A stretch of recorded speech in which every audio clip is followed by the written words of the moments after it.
Hello, I wish I was a little bit taller. I wish I was a baller. I wish I had a girl who... G'day, ballers, and welcome to the Baller NRL SuperCoach podcast. My name's Jono, coach of Hungry for More, and in this episode, we finally have some real, actual NRL teams to analyse with the first teams coming out for the games in Vegas.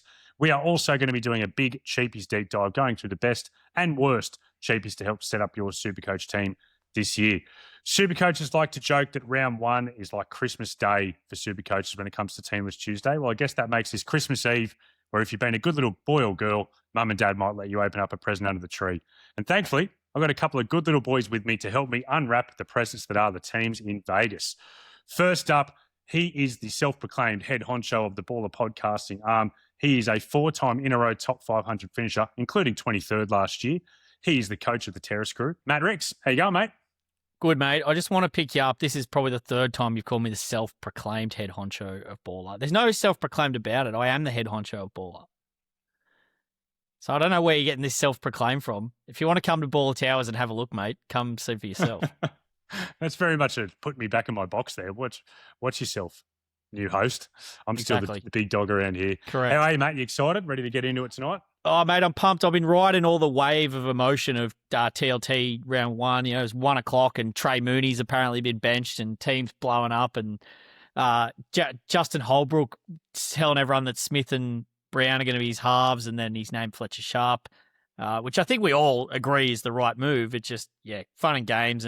But otherwise, I thought it was, a relatively subdued TLT, not to add it to other many shocks, a few sort of confirmations that we knew were going to happen. But it's looking good. I can't wait for Sunday. Can't wait to talk about it tonight, and can't wait for some actual footy this Sunday. There's still plenty to unpack. Our other expert who's joining us today, he's one of the best strategic thinkers in all of SuperCoach. He's a former third-placed overall finisher. He's the coach of the Casa Bonitas. It's Danny Boy. How are you, Danny Boy? Yeah, good, mate. Good. I'm actually just looking up the timings of the games in Vegas. So over here in London, I don't think it's very conducive. I think it's 2 a.m. and 4:30. Oh no, yeah. So I've been excited for this round zero, but I'm not sure what I'm going to do there. Maybe real early to bed and get up at 2 a.m. We'll see. No, very excited. Fletcher Sharp being named has really rattled my side, and currently he's in there at the moment. So yeah. That's one of the great reactions to a team list I've ever heard. Yeah. Has he been in any of your drafts? Or is not this at it? all. That's the first time. No. Well, I mean, he was going to be off the bench or wing or something like that. So, but now he's starting. The Vegas buzz is real. I think we'll talk about it. I've got plenty of players this weekend just on vibes. So, yeah, looking forward to it. No, it's exciting, and it is hard not to kind of get itchy fingers and get these guys in for this first round, because you just want to see guys in your SuperCoach team going around.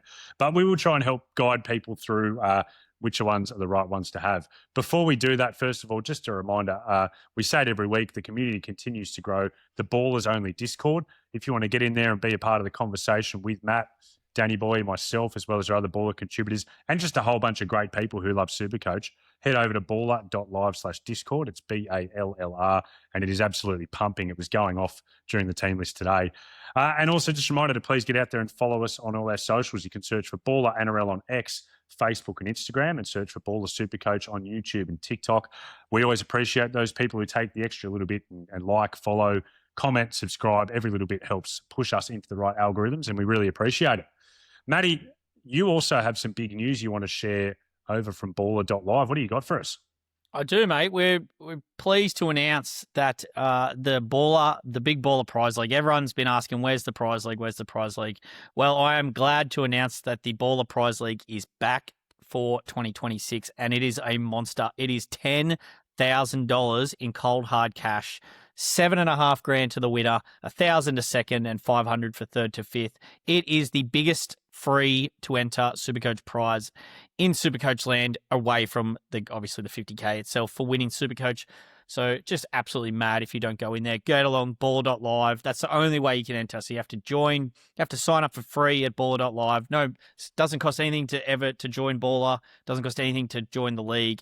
Just have to go through, click a couple of links, and it'll take you through to SuperCoach and get you in the league.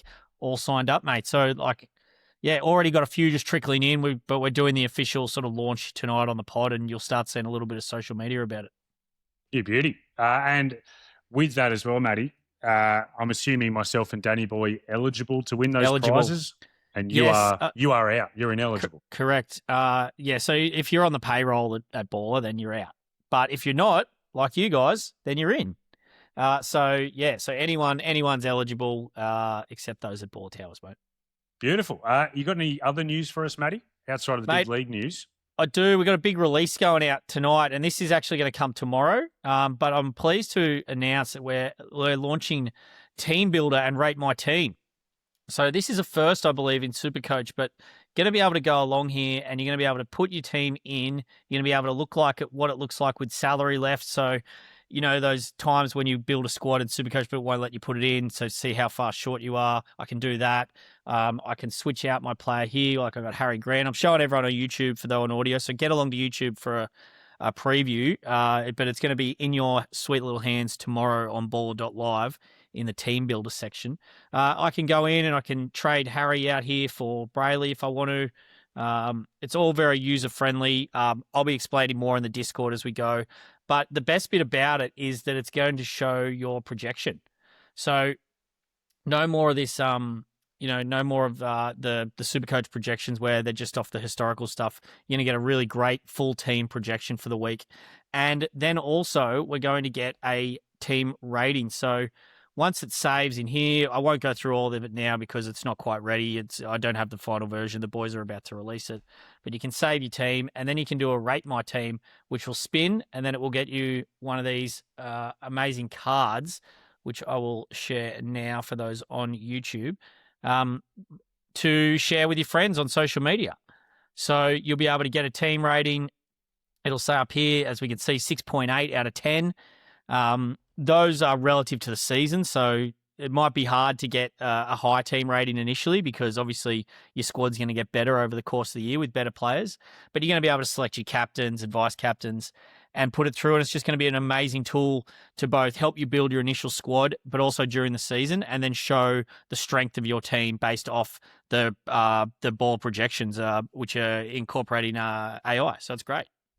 Unbelievable. I have so many follow-up questions, Matty. I hope that you're ready to take them because this is the first time Danny Boy and I have actually kind of seen this properly. Yeah. As you're running through it now.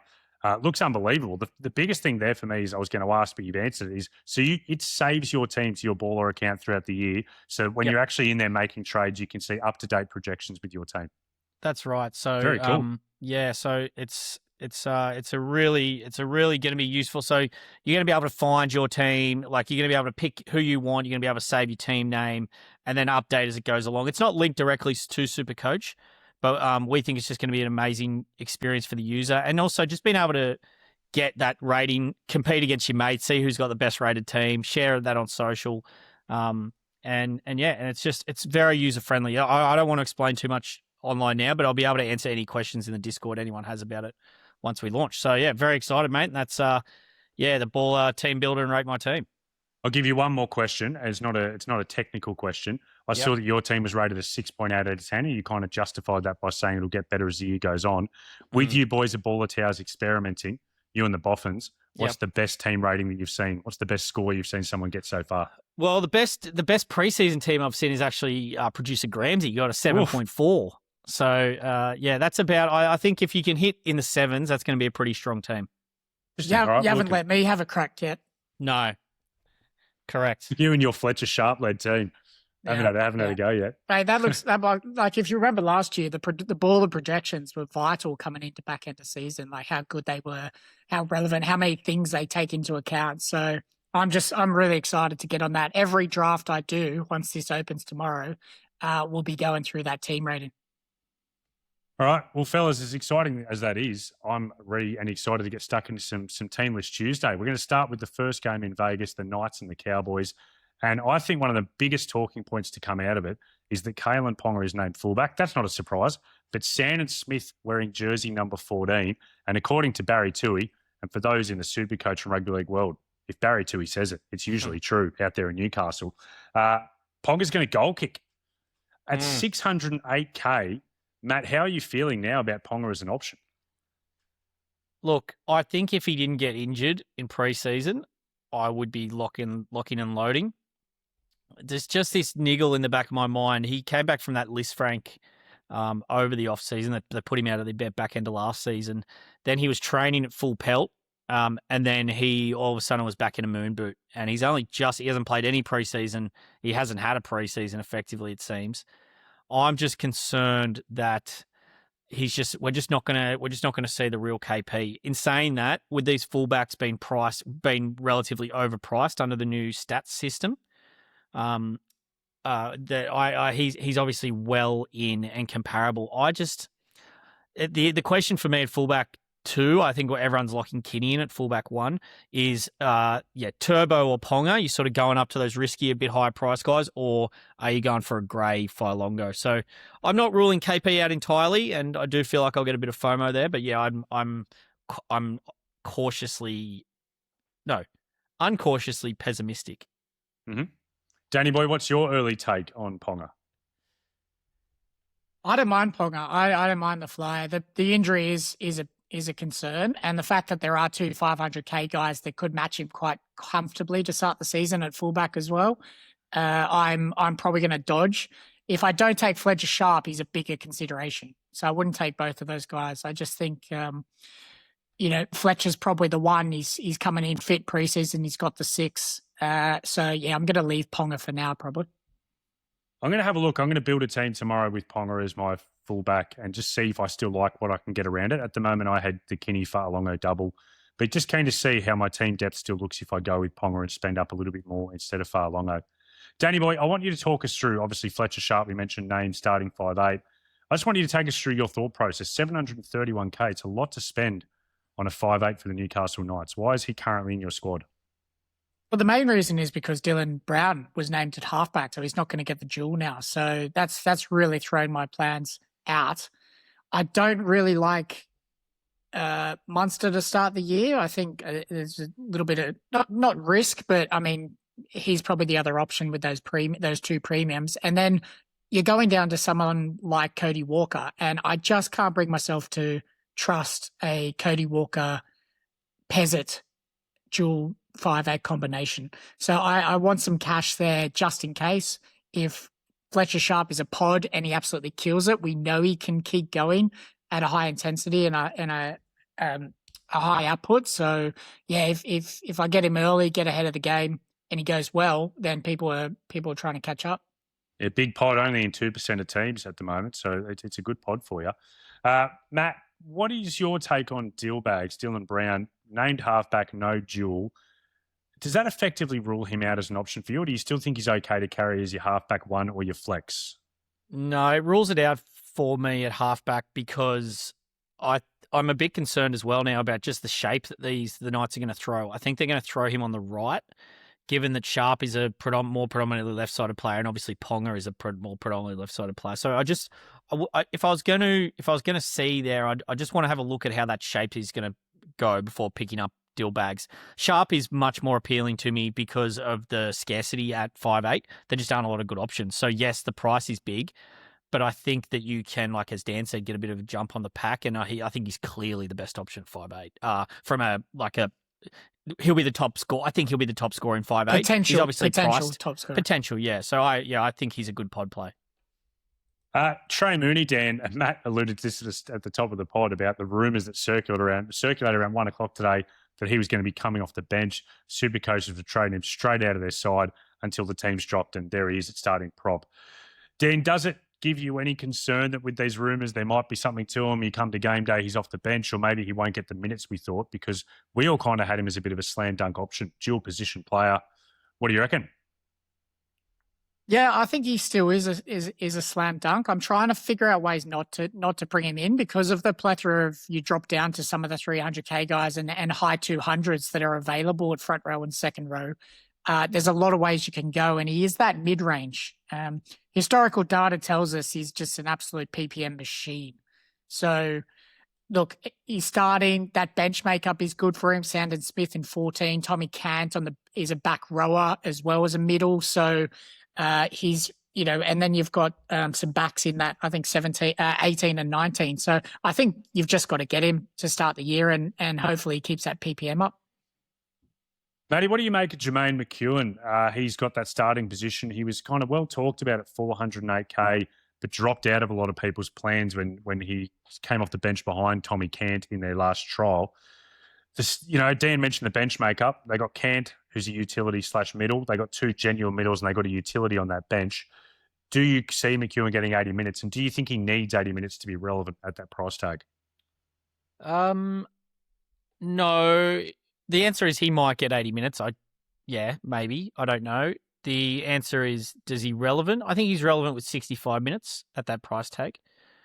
He just falls squarely into this 400k 2RF trap that we see every year. And we got Hamish Stewart later as well. I actually feel better about Stewart because I feel like he's on the upward spiral, where McEwen is obviously a good player. There's a new coach here with McEwen as well, and that worries me. So, obviously he had a lot of faith with AOB at the end of last year. Holbrook started him, so he obviously likes him. I'm just prepared. I've got Mooney, and that's enough mid-range for me at the moment. Yeah, I'm with you. We'll talk about both Lukey and Stewart, who I think are good options, but I'm with you, Matty. I just want to watch these 400k guys. I've been burnt too many times before. Yep. One of them will work. One of them is going to come through and be a good option. It always happens every year that one works, but four of them usually don't. And I'm happy just to watch and see who that one is and make a move on them when I have more information. Yeah, and I think just on that, you really want 2 things. You want points or you want to make money. Cheapies are just a way better way to make money than 400k value guys. There's just too much risk associated, in my opinion. If you have that amount of cash and you want to plug one in, pick the best one that you think and go for it with a view that you might have to trade him and it might not come off. Also, just for people who are just re-engaging with the SuperCoach season, and there's a lot of people who don't kind of start till that first team list comes out, David Fafita is excluded from that conversation. We are not putting him in with this 400k mid-ranges. He's a must-have. So we're talking about the guys who have question marks over him. Yeah. Right. The next one's interesting is Chester, who is getting that centre spot, looks to be on the right side of the field. He's really popular in 33% of teams as it stands. Danny boy, are you concerned about his job security? Because obviously he's come into that team potentially through Laban being suspended.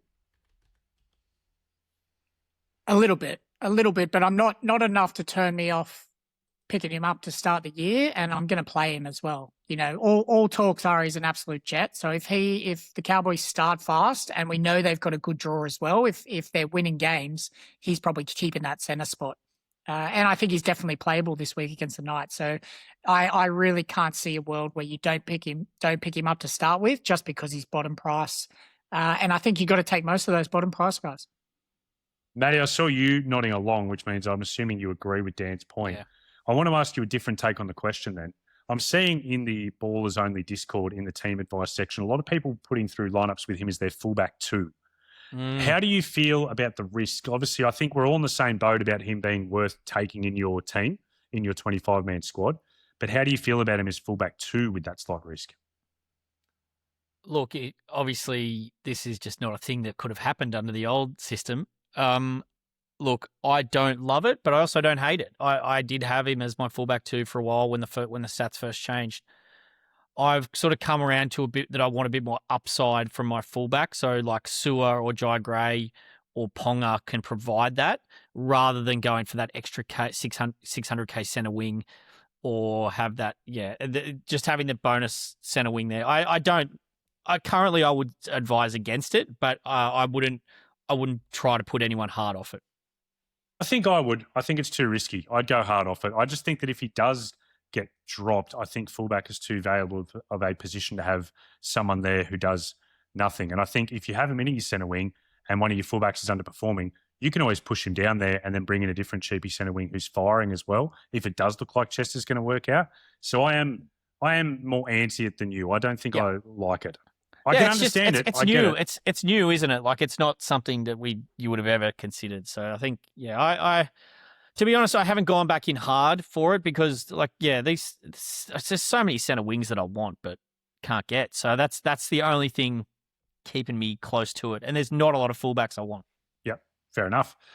Purdue is one who on the mid-range pod, myself and then baller contributors Crackers and Tubes, we were all over Purdue. We love him as an option. He's my 5'8" number 1.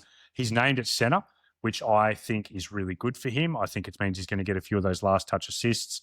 You look at his stats last year, his stats playing centre were far superior to his stats playing at 5'8". He was a better player there, looked more free. So I haven't moved him out of my team since he played centre in their last trial. Danny boy, am I underthinking it, or do you think he's just that good of a pickup? He is a good pickup for the price. I think if he was going up to 600K, you probably pass. But at that 500, he was an absolute jet to start the year last year. I know I actually dropped him round 3 when he had 2 low scores, but then he just went on absolute fire. And I ended up picking him up at 650K, which didn't work out when he went to 5'8". That Cowboys shape when Clifford is there is so good for that particularly for that left-hand side.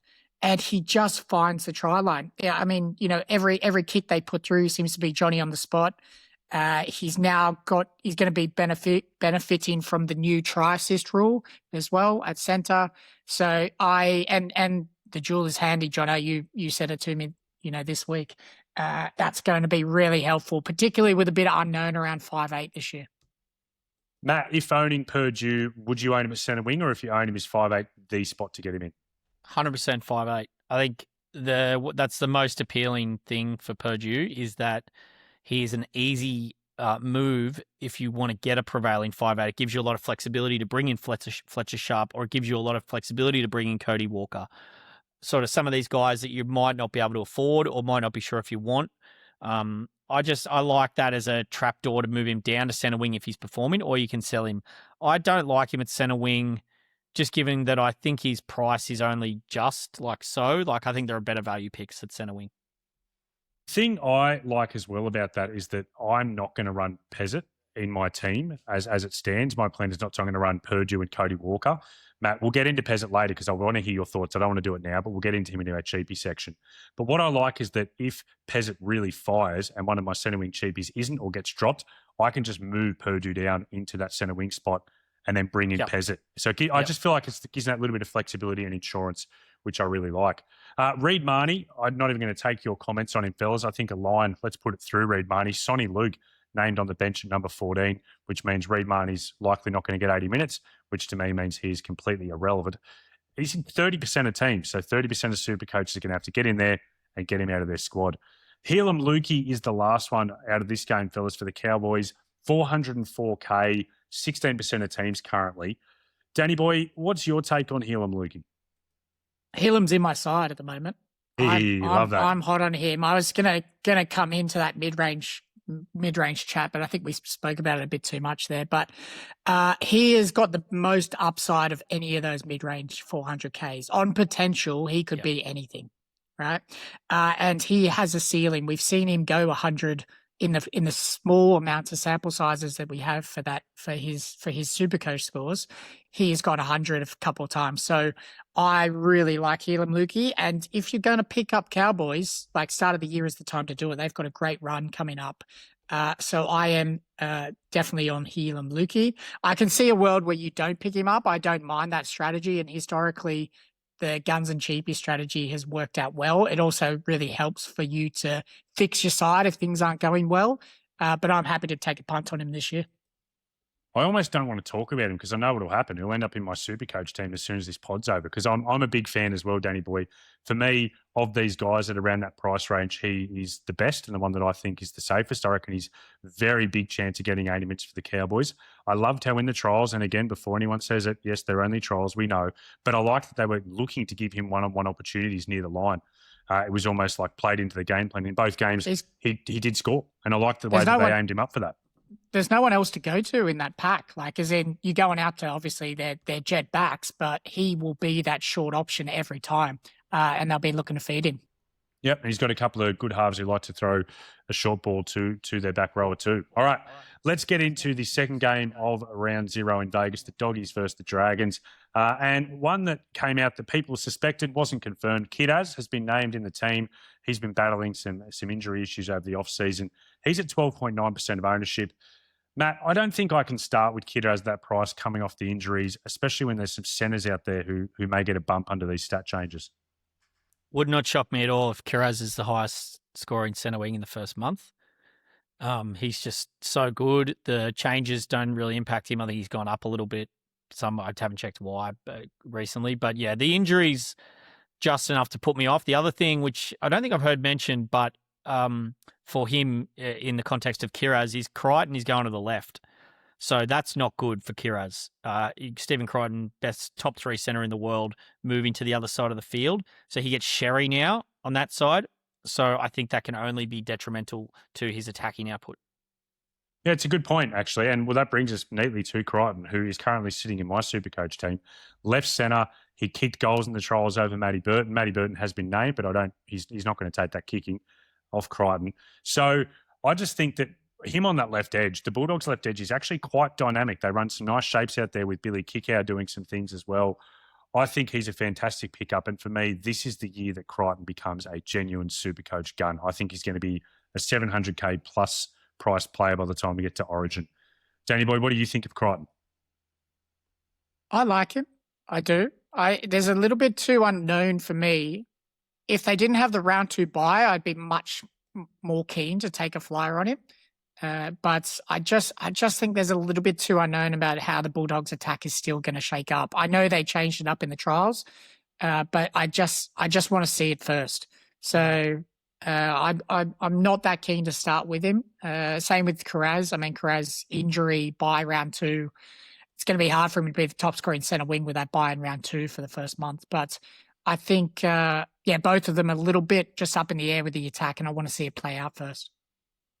Let's go to Bailey Hayward, who is the hooker for the Dogs. They have no genuine hooker on their bench. Kurt Mann's there. He's a utility who could potentially take hooker minutes. I think he's a clear no, but I'm interested to see if either Matt or Dan, I'm happy to give either of you the short ball here. Can either of you make a case for him at all, or is he just a no for you guys as well? No, hard no. Haven't had him on my team once. Haven't seen anything to suggest the Dogs are going to run any attack through him. He'll be a tackle bot. The only way he's relevant is if he gets 70 minutes plus. So let's see it, and let's get him in when he's doing it. If he does it 2 times in a row. I think he might even need 80. He's shown no inkling of a running 80. game, honestly. So, yeah, I think I'm with you, and I saw Danny Boy shaking his head as well. Dan, I'll throw you to a couple more interesting players. These Doggies back rowers, Billy Kickow and Jacob Preston. Kickow flirted with premier status last year. I remember checking on baller.live, looking at that 5-round average of his base plus power, and for a while there, it was absolutely through the roof. But as the year trickled on, it started to drop a little bit. Jacob Preston, he is a premium player. He's shown us that now for a couple of years. Could you start with either of those guys as a pod, or do you think that just due to these cheaper options like Crichton, Yo, Fafita, you can't even touch them? Yeah, they're just too high priced to start the year with the round 2 buy as well. Like you could definitely take a flyer on them, but there's just so much solidity in these second row guys who are playing 80 minutes who are going to get the increased bump up in stats. So the guys you drop down to that 600K who are 50 to 80K cheaper than those 2 you just mentioned in Kickow and Preston.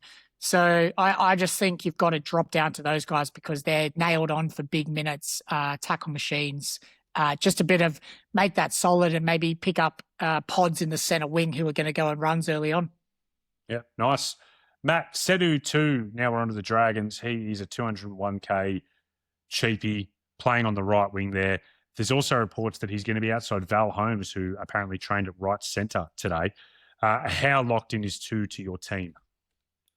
I don't know how anyone could possibly not own him.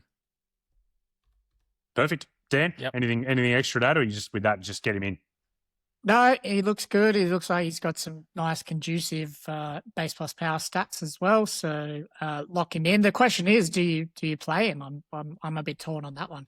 I'm going to play him, I think, because under the caveat that I'm going to be running 4 cheapies at center wing. So if I'm running 4 cheapies at center wing, which I think most of my builds at the moment have that, with Makasini not playing, he'll be on the bench, obviously one of the reserves, but 2 is got a lot of good things going for him here. He's got a very storied reserve grade career from a SuperCoach points perspective. He's got a SuperCoach career average of 58 in Reggie's. So that's quite good. And I think that's even better last season. Just let me get those figures up a sec.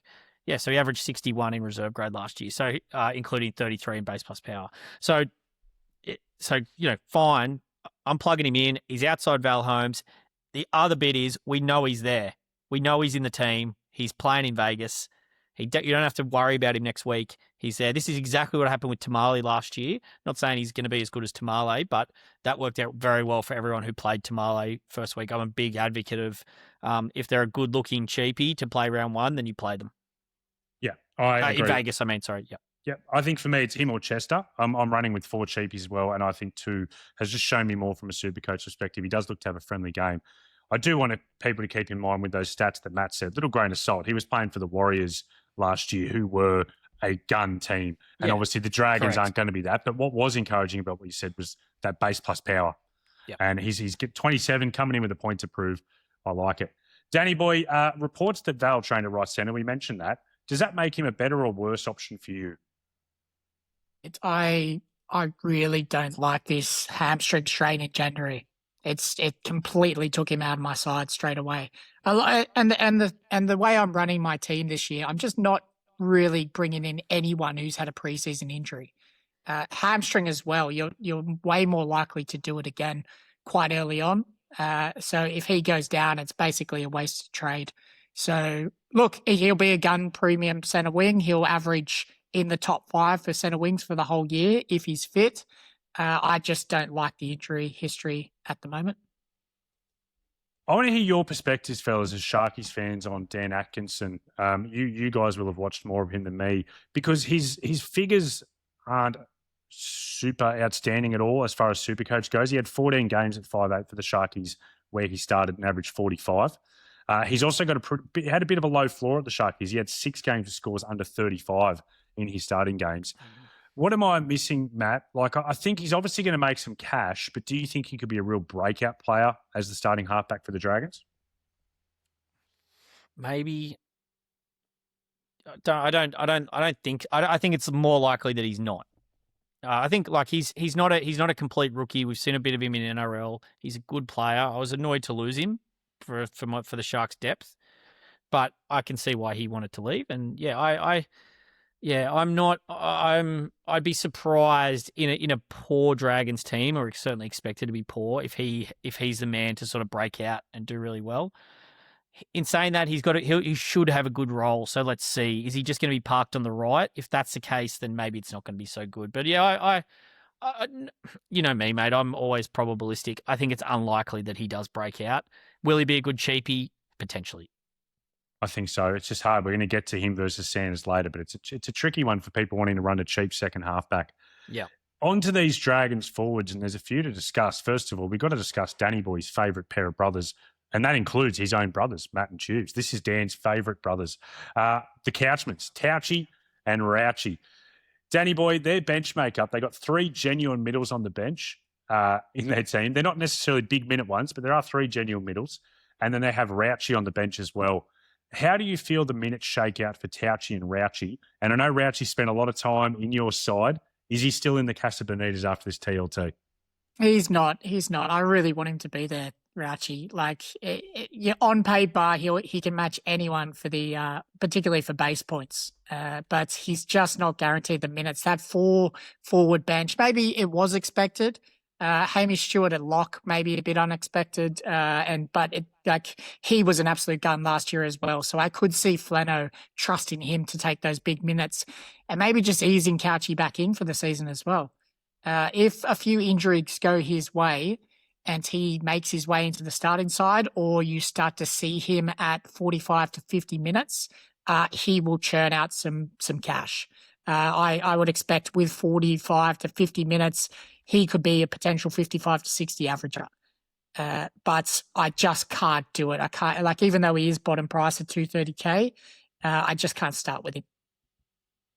I like Danny Boy. I wish it panned out better for you, but it's not to be. I did like, though, that I think it was you, Danny Boy, who wrote in the Discord the other day that you'd rather Rouchie playing 40 minutes than Joe Chan playing 60. Was that you said that, or was that someone else? Yeah. That was you? I thought it was a great call yeah. because I agree. You got one guy who's a PPM machine and one guy who's allergic to PPM in Joe Chan. Matt, I think you were a little bit more bullish on Touchie, but I believe you're also quite bullish on Stewart. What do you think about these guys and their roles? I'm bullish on Touchie. He's in my side currently. I think I could see these Dragon starters getting very good minutes. They got Harm Sele and Blake Laurie on the bench, who are not big minute middles. Harm's a good player, but just can't stay on the park, poor bloke. Laurie is like a 20-minute guy max under Flano. I really like Touchie. I think he gets big minutes. I think he gets big output. We know at the back end of last season he was suffering from that dislocated or subluxed shoulder, which was impacting his output, and he also had some low-minute games. So his average he's priced below what he should be realistically, and he's also got a very decent bump on this new scoring system. So I think 588k is a great price. I wouldn't be shocked to see him average 70. So that's what I'm hoping for. So he's in my team at the moment. I'm gonna run a front rower at flex. So I've got Haas, Mooney, and Couchman in those two starting props and a flex. That's currently. So I still may put Mooney to front row 3. That's another option for me. So, yep. Hamish Stewart, look, I'm not going to start with him because I want to see the minutes. I would be expecting him to get 55 minutes. So, and I think you can be expecting about a 50 to 55 average in those 55 minutes. I think he'll be a sort of 1 PPM guy. Probably doesn't have the upside of a Lukey or a McEwen for that fact, but I think he's got a safer floor and a safer roll. He's on that upward spiral. So it really just depends what you're looking for from that 400k mid-ranger in the back row. Just want to give a shout out to OG Baller Bomber 23, who in the Discord gave us some figures around Hamish Stewart in his starting games. 4 games starting lock last season. He averaged 58 in 49.5 minutes. That did include a try in one of those 4 games. So, Matt, your number that you quoted there, probably around that 50 to 55, seems pretty good taking away that try. All right, that is the TLT. Oh, no, sorry. I can't forget Luch. Let's quickly talk about Luch because contributor crackers was hot and heavy for the Luch a couple of weeks ago on the mid-range pod. He's 420k. You cannot take away from Luch that he did look absolutely fantastic in the Charity Shield. How do you think this bench pans out for Luch, Danny Boy? 3 middles plus Rouchie. Does that spell 80 minutes for Luch or less than? I don't think so. I don't think he's an 80-minute player. He may have been back in the day, but he's just getting on a bit now. He's been hampered by injuries in the past few seasons as well. I just cannot see a world where Luciano Leilua consistently gets 80 minutes. He might start the year doing it, but there's no chance he will average over 70 minutes for the first 10 rounds. So I won't be going near Luch. Like, they've got some other attacking weapons as well. I don't know, was he going to be on the same side as Val? Like, is he going to be left side, I assume? So he'll be on the opposite side? Luch tried on the left.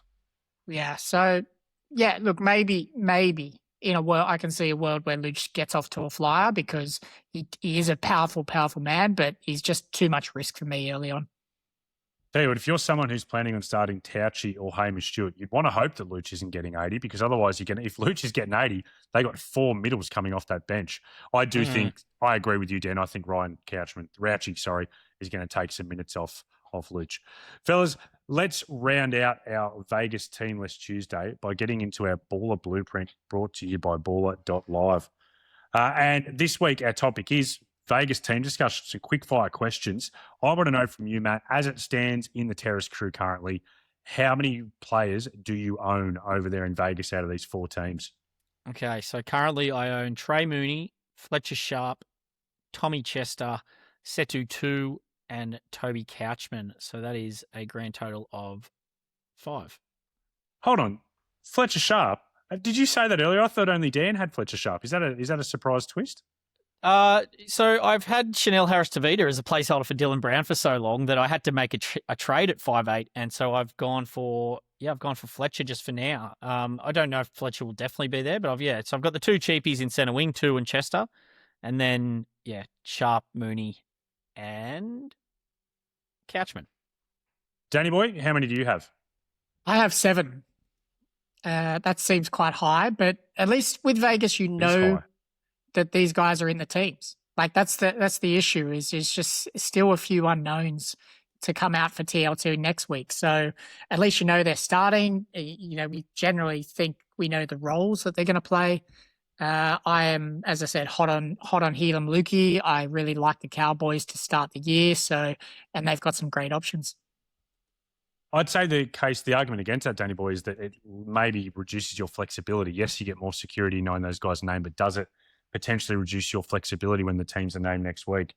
I currently have 5 as well, so I tend to lean closer to Matt. Of these guys, fellas, I think we all agree that Setu 2 is playable. Trey Mooney, are we all playing Trey Mooney in this trial? Yes, that's a yes from all 3. Yep. And Tom Chester, do you guys have him as playable, and are you playing him, Matt? Playable, I'm not playing him. I'm going to go 2 over at this stage. Yeah, like I said, I don't know. I wouldn't play both just because I think that just is too detrimental to his centre wing makeup. So, yeah, I would be playing one of them, and I don't think there's a lot between them at the moment. I'm just going with 2. Chester is playable, though. Danny Boy? It could be a Friday night deep dive for me to make that decision. I am purely got Chester playing in my 17 at the moment, only on the speculation that he's an absolute jet. So I haven't really dug into it. I do like playing a couple extra attacking guys to start the season, so I'd rather play a Chester hoping for a few attacking points rather than someone like a Paseka or a Colquhoun or someone like that who you know is just going to churn out a 40 to 50 score. So currently playing him, maybe as Matt said, 2 or him is probably the call. I agree with you both. He's very playable. I think if he's someone running the 5 cheapie centre wing strategy, which we will get into in this pod, then I think you also should play Chester if that's your plan, because when you compare him to the other cheapie centre wings, I think he's probably more playable than them. So if you're running all 5, I would play both 2 and Chester, in my opinion. Fellas, last one, VC options in Vegas. So not necessarily guys that are in your SuperCoach team, but running your eyes over these 4 teams, who stands out to you as the best VC option, Danny Boy? I mean, if I'm picking up Fletcher Sharp, I think it's him. I think he's the man. Obviously, Scotty Drinkwater, if you're taking a flyer on him, he'll be a great option against the Knights. But yeah, the other game, Dragons often start well defensively. We know Bulldogs are very defensive as well. It's not really a conducive attacking game, that one. So I'd probably steer clear of any VC option in that game. But certainly Knights v Cowboys, there's plenty of options. Ponga, any of your kind of premiums, because you know you've got the security blanket in Payne Haas as captain. So yeah, definitely options in that Cowboys Knights game. It's worth saying, Jono, sorry, cutting in before the question. It's worth saying that just with the split round, that it's just such a great opportunity to use the VC. With you have so much optionality with your team next week. Everyone's going to own Makasini, so he's an easy loop option. You can do certain things like, and with the rolling lockout to the end of round 1, if you get a really bum score, you'll know that along the way, so that you can, there's just a lot of flexibility you have. So big advocate for VC if you can. Drink and then Fletcher Sharp, best options for me. I'm going to chuck in that if I own Ponga, I would put a lot of consideration in with the VC. Yep. The Cowboys are very leaky, goal-kicking fullback. Those are the 3. I agree with Danny Boy. No one from the other game. I think at the moment I'm leaning towards not having any of those 3 guys you mentioned, Drinky, Ponga or Sharp. So for me, I'll probably lead the VC. I'm not going to force it onto someone just for the sake of having a guy in Vegas. But if I am one of those 3, I really agree with what you guys said. All right, fellas, that's bumper into TLT. We spent half an hour on those 4 games. Don't expect that for every 2 games every week to get half an hour, 15 minutes a game. But it is now time for our Cheapies deep dive. And I think Cheapies are the things that we've been purposely saving it for last, because it's the one that you want to wait to get a little bit more information on, because these are the guys who can really make or break your team. We're going to start at hooker, where there is really only one cheap option worth considering. And for the record, we're looking at cheap as these guys who are 400K and under, I think is the case you could make for a cheapie in 2026 in SuperCoach. And it's the cheese, Brandon Smith, 51.7% owned. He started hooker in the South trial on the weekend. He spent a bit of time through the middle at the back end as well. Matt, must have? No, not must have, but great option. He's in my team. So can I ask, if he's not a must have, what are you promoting as the alternate? No, I don't know what I don't know what the alternative definitely is. I'm just saying that the cheese is not a must have. I would advise on getting him as your second hooker. But yeah, your question was must have, and the answer is no. So he's not a must-have, but there's no other scenarios you can provide to not getting him. Look, And you're picking him up. yeah, that's so. No, look, Reed obviously is gone as an option. Who are the other options? Who else is people buying at hooker? I haven't looked at hooker There's for no one about else. a month. Yeah, it's Simpkin, Reed, Hayward, basically. Unless you're spending up. All right, you're then going to if one of those that's mid-range the guys. If Cheese unless you're isn't a running a must-have. Brayley, unless you're running Brayley Grant for whatever reason, maybe that's viable. Like, I don't know. If you're not running that, then that's that's I think the Cheese no. Cheese is probably must have. I haven't thought about Cheese as a must have since this. Because he's been in your team since day one. Correct. Yeah. It's like a bag of spag bowl. If cheese is a must-have on top, you're getting the Yeah. cheese. You're sprinkling him over your team. I Danny don't boy, mind that. Sorry, go on, Sorry, I mate. was going to say, I don't mind that Brayley Grant stack, Matt, but I'd probably still put Cheese in there, like have Brayley in the flex. I don't think that's a bad option, actually. Right. But you could have Cheese. Yeah. Okay. All right, let's get on to front row forward because there's nothing else to talk about in hooker. And there are three guys who I think a lot of super coaches are making a decision of two or three of them. They're really similar price bracket. You got Jesse Colquhoun, aka Colquhoun. You got Taniela Paseka, and you got Thomas Flegler. So Colquhoun 332k, Paseka 329k, and Flegler 346k. Danny boy, how many of those guys are you looking to start in your Supercoach team, and which ones do you think are the best? Because it's a tough one for Supercoaches. It is, but it's not really because you've got Paseka and Colquhoun, who are both starting, guaranteed starting, with relatively good minutes. And with a starting role at 45 to 50 minutes, they're both undervalued, right?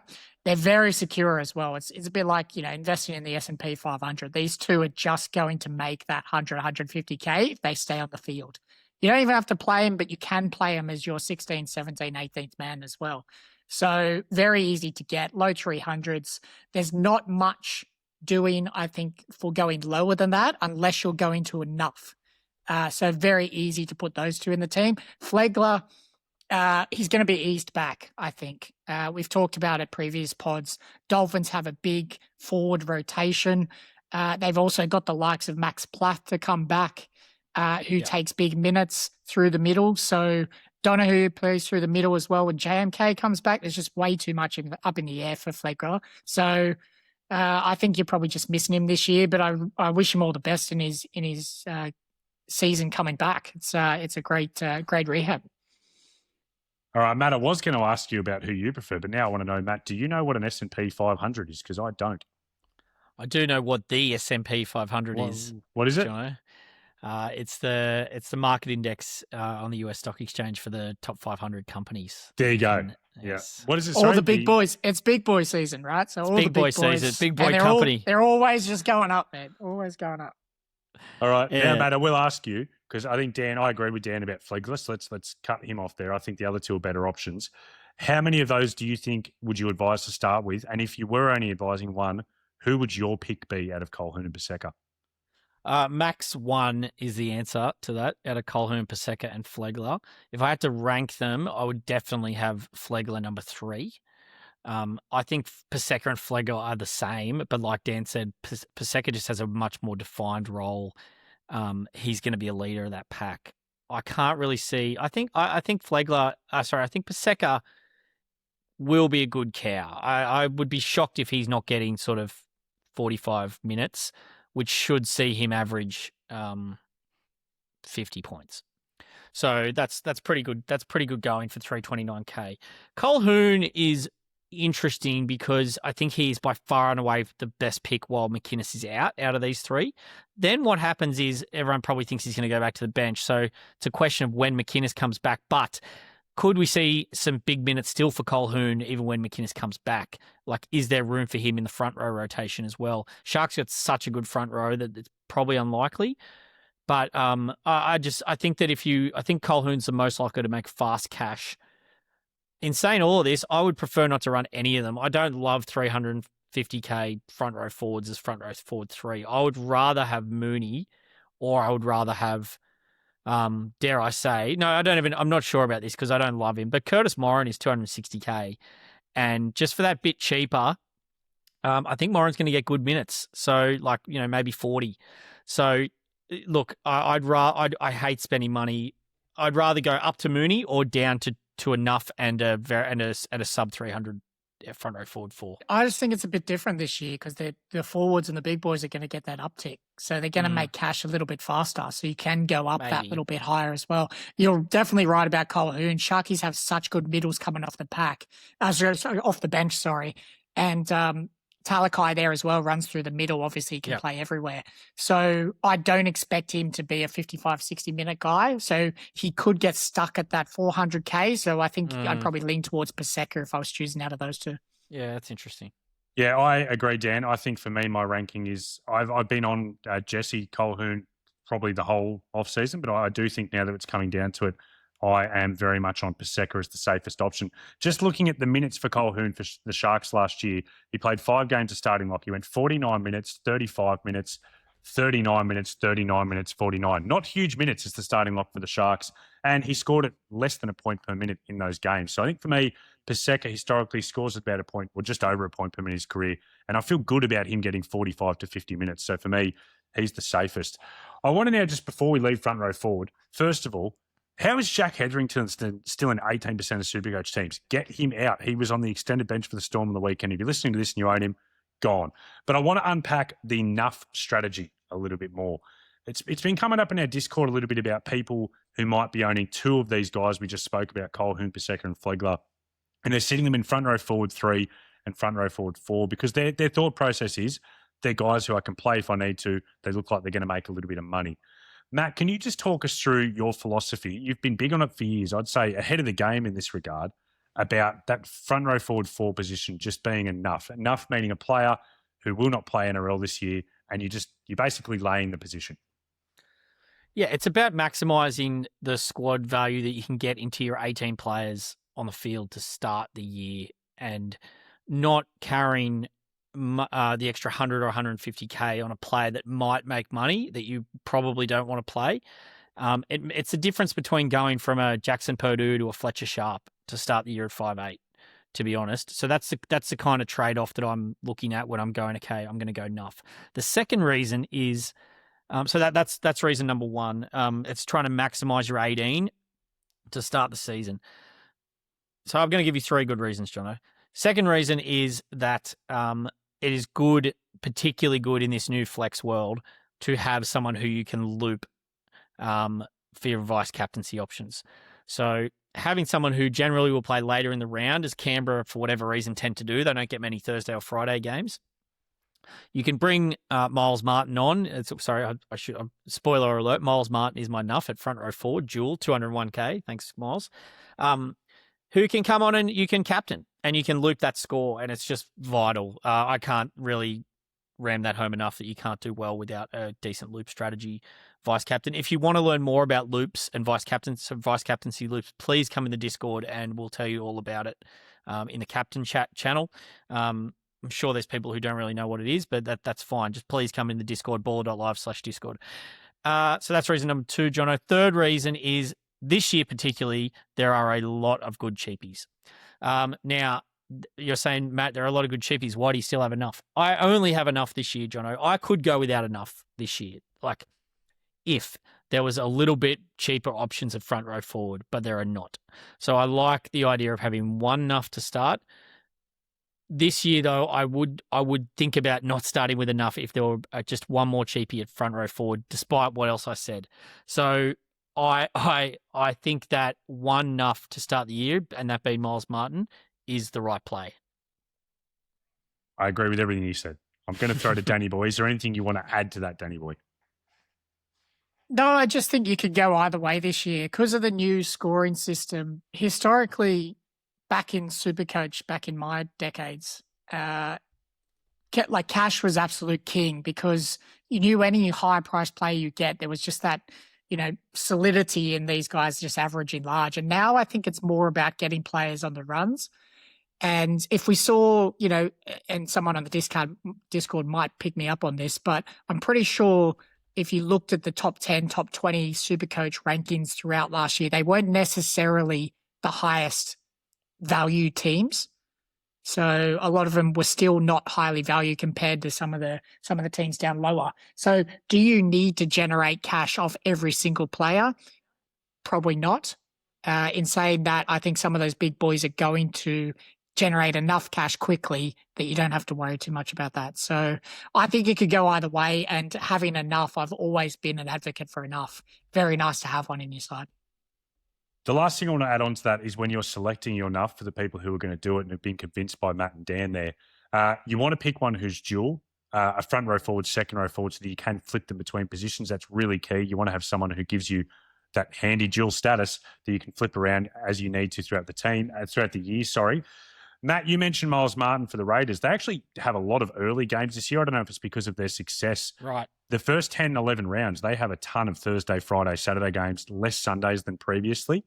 The Tigers have a lot more late games this year, and they have a little potential enough called Ethan Roberts, who's also front row forward, second row forward dual. He's gone over there from the Roosters this year. My thinking with still Miles Martin being the better enough of the two is that Miles Martin is not even close to that Raiders team. They name reserve grade Raiders sides where he was wearing number 21 or number 23. Mm-hmm. He is not close to their first grade team. Ethan Roberts is a highly touted player who did spend time as Roosters' 18th man last year. I know because I had him as enough, and there was times I had the loop on him and I was nervous about him coming in. So I just think for me, Miles Martin's your man, not because so much they have late games, but because he is the one I'm the most comfortable won't be playing first grade. All right, that wraps our enough chat out, and it wraps up our front row forward chat. Let's dive into second row forward, which has kind of seemed clear, and with a few things that happened over the weekend and some news coming out of teams, has become less clear. One of those is Lisati, who's in 43% of teams. He's reportedly losing his starting spot to Joe Chan, the fix-it man. What does that do for you guys? He's either A, going to start off the bench, or B, potentially be named at lock with Trent Liero back on the horizon coming from suspension in round 3. Danny boy, does that just make him a no-go anymore for you, Lisati? Matt's sticking his hand up. I can see that. Yeah. But I mean, of course, like get out of my team, Lisati. If he's not anywhere near that starting spot, like any bench player for the Storm, middle is just poison in SuperCoach. Do not touch them. Boys, hot tip. Jono just gave you option A and B. I'm giving you option C, and I'm telling you, I think this is what's going to happen. Lisati is going to start on the left edge. Sean Bloor is nowhere to be seen. Hasn't played a trial, hasn't been anywhere, hasn't been spotted anywhere. Joe Chan, right edge, Lisati, left edge. How long he holds that left edge for, who knows? But I think that makes Chan a safer option than Lisati. So yeah, I think it. Is Sean Bloor potentially rules him okay? out. Is he okay? Where is he? We don't know. He's got this charge pending hanging over him. It's with the NRL. What's the Integrity unit called? Yeah, but he hasn't been seen at any. Apparently, he wants to move back to Sydney. Like, there's just a lot of red flags around Bloor, and I'm fully expecting Lisati to be named on the left edge for the Storm next week. Okay, we'll have to see. But even that would still make me nervous. It'd still give me Very pause nervous, because yep. Bloor could come back at any point. That's all rumour and innuendo, whispers and murmurs. So we just don't. Rumours and don't murmurs. know. Yeah. All right. So that's Chan. Let's say now, Lisati aside, Chan gets that starting spot. Do you pick up Chan at 310K, mate? Oh, geez, I don't want to. But you'd have to consider it. If he's got decent job security there, the Chanster, he's got terrible PPM. That right Why edge are you picking him up then? You just spoke about these 300,000 No, I know. players. I never said I was picking him up. Right? He's up. I'm talking through it. My answer is unlikely, Jono, that I would want to pick him up. But I will consider it if the job security is there. He's slotting into that Eli Katoa role, which we know that's off Jerome Hughes' hip. He's certainly not Eli Katoa, Joe Chan. But could he do a job and make money? Probably. Will I start with him? Probably not. I would rather go, if I'm going a 300K guy, I'd rather take a flyer on Laban for the Warriors, who's apparently going to get that starting edge spot over Leka Halasima. Obviously, the risk with Laban is that he could get reduced minutes. They got a really good deep forward pack, and we know how good Leka Halasima is. And Laban's role, he might only get 50 minutes. He might lose his starting spot in week 2. With all that being said, give me that risk and that upside of a guy who's a young freak over Joe Chan, the fix-it man. So I think if I am looking at someone there, Laban's my man. Danny Boy, what do you reckon about Chan and Laban? Yeah, Chan's shown us enough that he's not SuperCoach relevant unless he's getting 80 minutes on an edge. Even then, like, what's he going to average? Yeah, 45? like it's just not conducive. Yeah. Laban is on potential an excellent player. Like, I know we talk about Leka Halasima, but Laban could be coming of age. There's a couple of these forwards that get to that sort of low to mid 20s and just become absolute guns. So I'd much prefer Laban over Joey Chan. Let's get into a couple of the ones who seem to at least have good job security in their 17. One of those is Cooper Bye, who's in 41% of teams. I think it's Cooper bye-bye. I've taken him out of my team because Cooper, as much of a good player as I think he looks, final trial on the weekend, you would have heard us talk about this on the Sunday Snap, he was the fourth middle off the bench and only played 20 minutes in their final trial. He was behind the great Touchie Simpkins, former Nuff of the past, one of the great Nuffs of the past, Touchie Simpkins. Friend of the show. Friend of the show. If you go back and watch our watch-alongs, Touchie was allegedly there watching while they were playing sometimes. And I'm just going to put a disclaimer: it wasn't Touchie Simpkins before Baller got in trouble. But no, Cooper Bye behind all those guys. I think he's a gun. I understand if people want to back his upside and hope that his role progresses throughout the year. I don't want to hold a 236K guy who's maybe getting 20 points a game off my bench. Dan, where are you sitting with Cooper Bye? Yeah, I'm the same. Like, he could be a potential superstar in the next few years, but like, just to take him off speculation and he's going to only get 20, 30 minutes and he needs to do a lot in that time, I don't think you can start with him. It's pretty simple. You just leave him alone. Yeah, I'm leaning to not starting with him. In saying that, he's so cheap. So I think that he will make money, but it just might be a slower burn. I wouldn't be surprised. I'm 50-50. I will start with him if he's my option in that cheap. If I'm looking to save cash for my 6th 2RF slot, then I will start with him and hope that he can break out, 1 or 2 injuries away from a really good role. Just wouldn't you rather start with a guy that you know is going to get 50 minutes and if he's 100K more expensive, but then it's not working out and Cooper Bye becomes an absolute gun, you can drop it down and it costs you trade, but then You've got 100K to spend? That's an option, but what about the 100? How I can use that 100K at the start as well? Well, yeah, but then if you're stuck with a 230K guy who's getting 20 off the bench, there goes your looping options as well. I think he's too good for that to be his role all season. I just can't see it. It's not like he's this 235K plotter like I know I mentioned Curtis Moran earlier, but we know a bit more about Curtis Moran. I do feel like Bye will get his chance. He's signed a bumper deal there at the Titans. He looked amazing even in his limited minutes on the weekend. Like, we don't know that his role is going to be terrible. That's the other thing. This is all trial stuff. So I'm willing to back the potential there at 235K. It's not like, I get it what you're saying, Dan, but I just think that there's a lot of upside in the role, and that if you can, be a bit patient with him, I don't think it's going to cost you too much to just have him stashed there. Well, call me Malcolm because I'm right there in the middle of you two. I kind of think that he's going to be a 400K plus guy by the end of the year, but my concern is that it's going to be a very slow burn.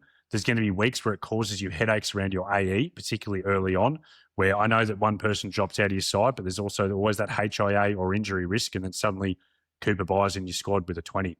So I just have that stuff in mind. I would like to not have to start with him, but I can see a world where I do, depending on how things pan out. There is no chance that Cooper Bye hasn't hit 400K by Origin. Okay. So you're confident the role's going to come quickly? Just whatever it is, he'll score a try. Like, there's just going to be stuff is going to happen to this kid, and he's going to make money. It might not be as fast as we like, but he will hit 400K let's say by Origin 2, middle of the season. All right, let's move on now to the halfback position. Only one to talk about because we already spoke about Atkinson in the Teamless Tuesday section, and it's Ethan Sanders, who is going to be the Raiders halfback. He is apparently, we have not confirmed this because he hasn't played a trial, going to be the Raiders goal kicker. I find this really tough for the people out there who want to own a halfback 2 as a cheap one, which is going to be a lot of super coaches. I don't know who to pick, fellas. I'm one of those people. I'm leaning Sanders because if he has the goal kicking, I think a guy who goal kicks for a really good team makes him a fantastic option. It elevates his floor. But at the same time, Atkinson averaged 45 in his starting games in the halves, and he's going to be the most dominant man there at the Dragons. Danny boy, if you had to pick one, who do you think you'd pick at this stage? I'm leaning towards the security of Atkinson. I think he is very secure to make money at 230K. You don't necessarily need to play him in your team as well. And he is a trier, he is a worker, he's going to get involved. So I think he is guaranteed that 45 to 50. Sanders has more potential to be better. I just don't know because there's a lot of Chiefs in that Canberra side, a rookie half coming in, like Podson's going to get a lot of Hudson Young's going to get a lot of ball. Ethan Strange on the back of a great year last year is going to get a lot of ball as well. So I could see Sanders early on, particularly just easing himself in, which isn't conducive to SuperCoach output. Matt, what's your take? My take is I don't like either of them. I think they could end up being slow burns. I'm currently running a gun halfback who I don't know yet. I've got Nico, but it could be Walker. It could be who's the other one? Who's the other gun? JC. Could be Cleary. Who knows? And I've got Dewey at 5'8" So I don't like either of them. If I had to say who's going better, I'd agree with Dan. Atkinson, I'd probably pick at the moment. I did have Sanders in my team for a while, but I just think that Atkinson's like a bit of a marquee buyer for the Dragons. They've paid good money to get him over. Sanders is obviously highly touted. He has the goal kicking in a good team. What's that role going to look like? Are they just going to park him on that left edge? He's going to be given a nice ball to Huddy Young. Yeah, I'd probably just lean towards Atkinson as the pick at this stage, but neither are in my team. I think I've seen a lot of people, not a lot actually, a couple of people comparing them to Tom Duffy from last year, who, if super coaches remember, was this halfback cheapie playing for the Cowboys in round 1, who was then dropped by round 3, caused a lot of people headaches with got to the second position. I don't think that either Sanders or Atkinson are that, and I think it's unfair to compare them to that. He had Jake Clifford behind, who everyone knows can do a job and do a job well. These guys don't really have anyone troubling their position. I know Sanders has that Kobe Black who came down from the Broncos, but he's had injury issues over the offseason, hasn't been training, hasn't trialled himself. And Atkinson, no one. Like King Tongia, who's more of a natural 5'8", and Cade Reed, who Flano's already come out and said he doesn't plan on playing first grade, doesn't think his body's ready. So I think their security is really good, and I think it gives you a lot of flexibility if you start with one. I have had Sanders all preseason. I think you two talking it over has just talked me into Atkinson over Sanders, just that little bit more security within the role. Yeah. All right, let's go to 5'8". And Matt, I want to chuck to you straight away this one. I know that in the Discord, a few people started putting in lineups where they had Cody Walker as their 5'8" too. You didn't like it and you didn't understand why so many people were off Pezet. I mean, not that many are. He's in 68% of teams. He's the most owned player. But what's your big pro Pezet case as to why you think he's a good option? Yeah, good friend of the show, The Myth, who's a regular in the Discord, and he's a baller. He's the baller BBL contributor. One of the best minds in NRL SuperCoach. He argued that Pezet's role is going to be so poor for SuperCoach, it's not funny, and that it's going to be a slow burn to make the cash. Now, that's because he's going to be parked probably on the left for Parramatta. Mitch will be on the right. He's not going to be the dominant half. He's not kicking goals. And he's not a big ball runner. So that is a pretty poor role. I just think that things will happen, and in a position, like, things will happen for him at some stage. In a position, we know he's a good player, in a position that no one wants to spend money, like 5'8". This is a little bit different now that Sharp's been named there, but I'm just saying generally it's not a position that I want to stack my cash in. I just think having Pezet there's a few good outcomes where he makes a good bit of money here. And I just think that, I don't like the idea of Cody Walker 2 at 5'8". I just don't like spending that much money. In saying that, I don't like the idea of Cody Walker at 5'8" number 1 either much. So I'm going to have another look at Walker. I just feel like we've just put our fingers in to be burnt too many times there in the last few years. Danny boy, I want to quickly throw to you for your Pezet thoughts. Yeah, I've had Pezet all preseason, and now I've just taken him out of my side. I've put Cody Walker. I've looked at a little bit just starting the year and trying to get off to an absolute flyer. So Pezet will have Storm round 1 into Broncos round 2, and the cash generation early on for these cheapies, you just want them to get off to a hot start so you can bump them up straight away. I'm pretty happy to take a flyer on Cody Walker. And if it's not looking good, he's got Dolphins first round, who always give away some points. Roosters, which is a big game. And then they've got Tigers in round 3. So if you can jag, he's also definitely playable in your 17 for those 3, Cody. So I'm happy to take a flyer on him. And if it's not working out, you've always got the security blanket of Pezet to put in there. So I am not putting Cody at all at 581, but very much he's in my team at 582 at the moment. Danny boy, I think you and I are pretty well aligned on that one. And I spoke earlier in the pod about my kind of backup plan if Pezet does kill it and dominate, and then I can move Purdue down. I think for me, the big thing that I kept coming back to, I had a lot of lineups with Pezet at 5'8", and then neither Sanders or Atkinson. And what kept running through my head is if Atkinson or Sanders were available at 5'8", I'd have them over Pezet, no question, with the kind of role, the way it's going to shake out. Atkinson, plenty of hands on the ball. Sanders goal kicking for a really good team. I just worry about what Pezet's role is going to be. I think he's a really good NRL player. That doesn't mean that it has to do with SuperCoach. I tend to agree with Myth. The role's not going to be there with a dominant Mitchie boy. He's playing 5'8", and he's not a natural runner. So that's why I've made that shift in my team plans as we've got closer to the season. And just, Jonah, quickly on that point, you've got to play some cheap guys in the first few rounds, right? So, and you just cannot play Pezet. I don't think you can play Pezet round 1, round 2. Whereas Cody, you can definitely play him. He's not cheap, but certainly can fill out those last few bench spots you've got. All right, centre wing, fellas, our last position. I'm just going to throw out 2 funny ones, 2 of the most owned cheapie centre wings. Cody Ramsey there at the Roosters, who I don't know what's going on there. I think people are excited that he's made a career comeback. Good on him. He's not going to make first grade. Get rid of him. And the other one, my favourite one, is Fletcher Hunt at 323K. He's 14.5% owned. He's the second most owned Newcastle Knight. Is this just a case of people seeing the word Fletcher and going, oh, how cheap's Fletcher? He's that really good player who played for the Knights last year. He's heaps cheap. I'm going to get him. Surely it's that. I think it's a mix of that and the fact that he did play last year and people maybe just expecting that he's going to play again. Yeah, maybe. I don't know. But let's talk about the actual cheapies. And fellas, what we're going to do here is instead of throwing to you guys for all of them, I'm just going to go through kind of the other ones we haven't spoken about. We've already spoken about Chester and 2. So let's keep them in mind and what we spoke about earlier.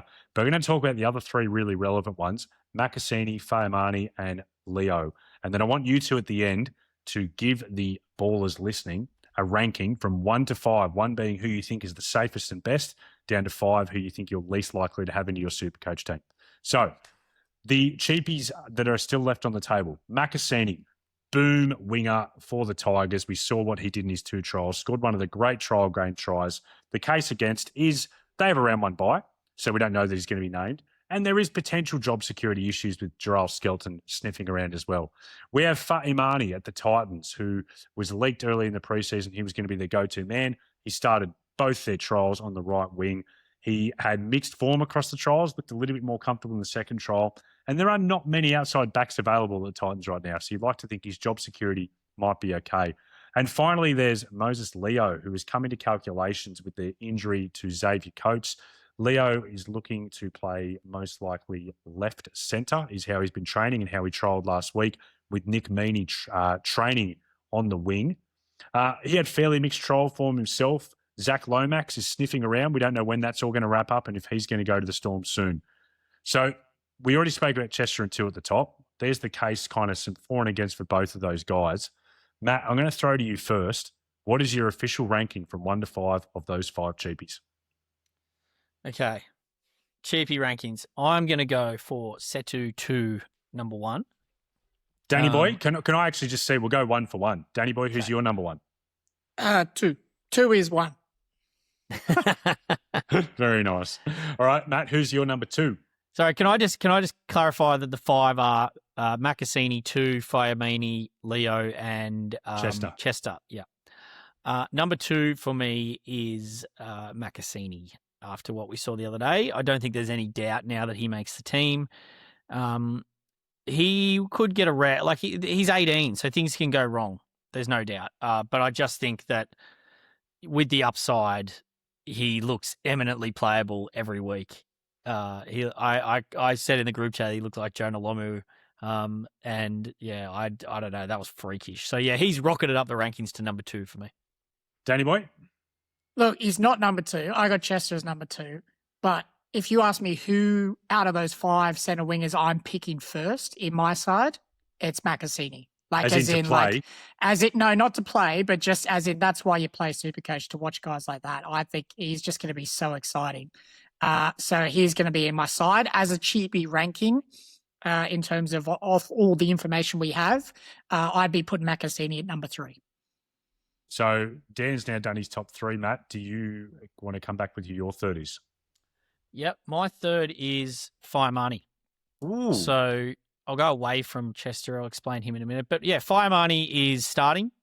Job security looks decent.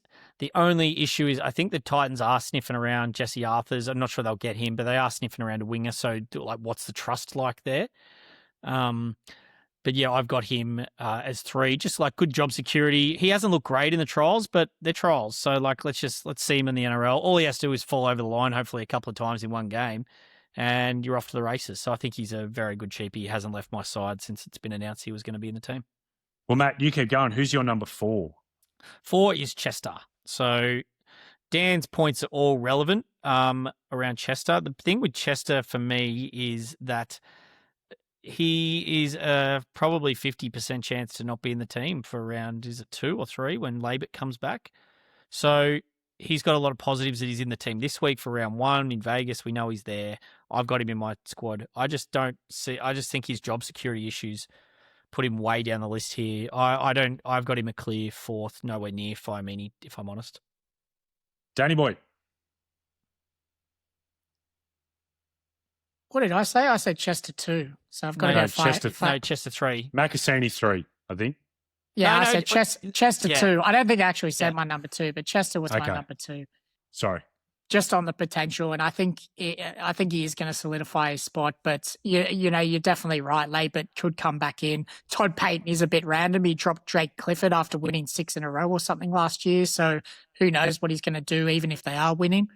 But yeah, so I've got in my 4th spot is probably Faeamani.